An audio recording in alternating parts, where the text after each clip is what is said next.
All right, so what I am talking about here is about harnessing this ability of games to communicate in this subtle way. That is not the way that games have usually been applied to education. And it's not the kind of thing that people usually do when they think about applying games to education, right? There's this term that was concocted sometime around 2010 called gamification, and people think that this is the kind of thing that you use to get people interested. And this term annoys me so much. I'm going to try to explain why. I'm showing this graph here of interest because I sort of thought that this was something that spiked around, the early 2010s and went away kind of, but it apparently hasn't gone away. I guess lots of people in education still think about this. Really a lot of people making bad websites where they want to keep you glued to their bad website. Think about this. And yeah, it's weird. I don't know why people like gamification so much in Utah, but apparently gamification is big in Utah. Well, what is it? Well, it's this idea that you can use some of these elements from games like achievements or badges or other kinds of rewards, and you can use those to motivate people and get them to do the things that you want them to do that are otherwise not that fun, I guess, or that they wouldn't otherwise do.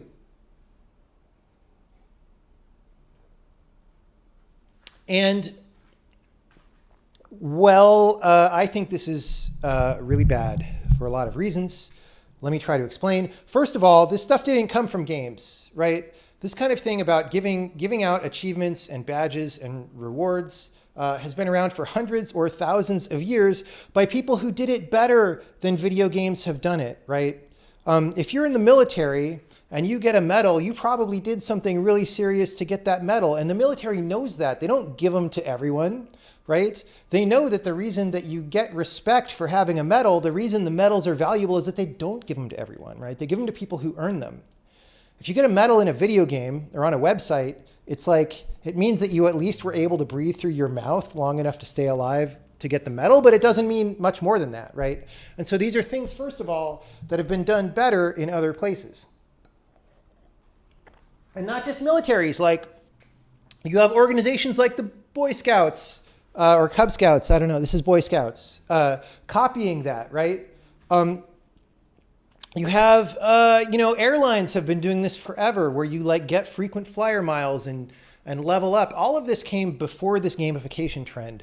So why are people saying this came from games when games actually added it later, right? The things that are true to games have been around since, video games especially, have been around since Pac-Man or before, whereas this thing is actually something we got from other places and did badly. So gamification is weird. And you know who else does all this stuff in addition to airlines, grocery stores, armies, and whoever? Schools have already been doing this for a long time. And so if your plan about how to improve education is we're going to bring gamification to schools, they've already been doing this forever. And they're better at it than you. So what are you talking about? This isn't going to solve anything, right? It's just a bunch of I don't know what it is. It's the product of people who are not thinking very carefully about what is going on. And so, schools are already full of this kind of thing and have been for a long time. And you know what? A lot of kids have trouble being engaged. Schools are boring a lot of the time, right? So maybe instead of calling this stuff gamification, we should call it schoolification, first of all. So why would you schoolify your games? And then why would you schoolify your schools? We're trying to bring schools into the future. If you have a problem, so here's the thing. The reason that actual video games, not this weird layer of rewards and badges that we've pasted on top, but the reason that actual video games are enjoyable and that people like them is because human beings have a drive to explore, they have a drive to learn, they have a drive to get better at things, right? And games, when they are doing well, hook into that in a deep way, in a significant way that lets them learn things and lets them become better at things, right?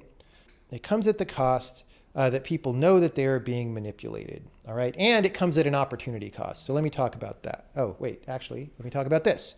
So Alfie Kohn has this book called Punished by Rewards, wherein he presents a very interesting viewpoint about how these kinds of reward systems can actually be very demotivating, right? And do more damage than good, and actually do very serious damage. This book was written a long time before this whole gamification thing happened. That's how long this kind of stuff has been going on in schools. I don't know, maybe hundreds of years. I don't know what education was like a couple hundred years ago, but he makes a very good case. Now, I can summarize it. You should read the book, but I can summarize it by saying that human beings are cognitively sophisticated, right? We know how to read what's going on. So if you're going to bribe somebody, like if you're going to bribe me to study a subject, right? If you're going to bribe me to pretend I'm interested in a subject, I know that it's probably not that interesting without the bribe, right? I know that I need to be bribed in order to do the thing, so I know that it's probably not something that I should be wanting to do, right? Or if I'm performing some activity, well, we'll just say the other thing that happens in these scenarios is you shift why students or just whoever is doing the behavior, right? You change the reason why they are doing things, right? If you want to train really good scientists, you need people who are interested in science, who really like the idea of being good at science, who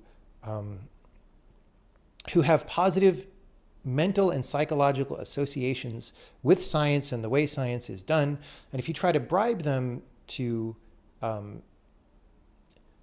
get through the science track instead, you're changing what happens in their mind, right? And you're raising people who are trying to get the rewards and not actually trying to get the learning. And so, I don't know. I didn't just do a very good explanation of this. Maybe I'll try to do it again at the end, and we'll cut that into the video. But it's a book you should read if you're interested in these things.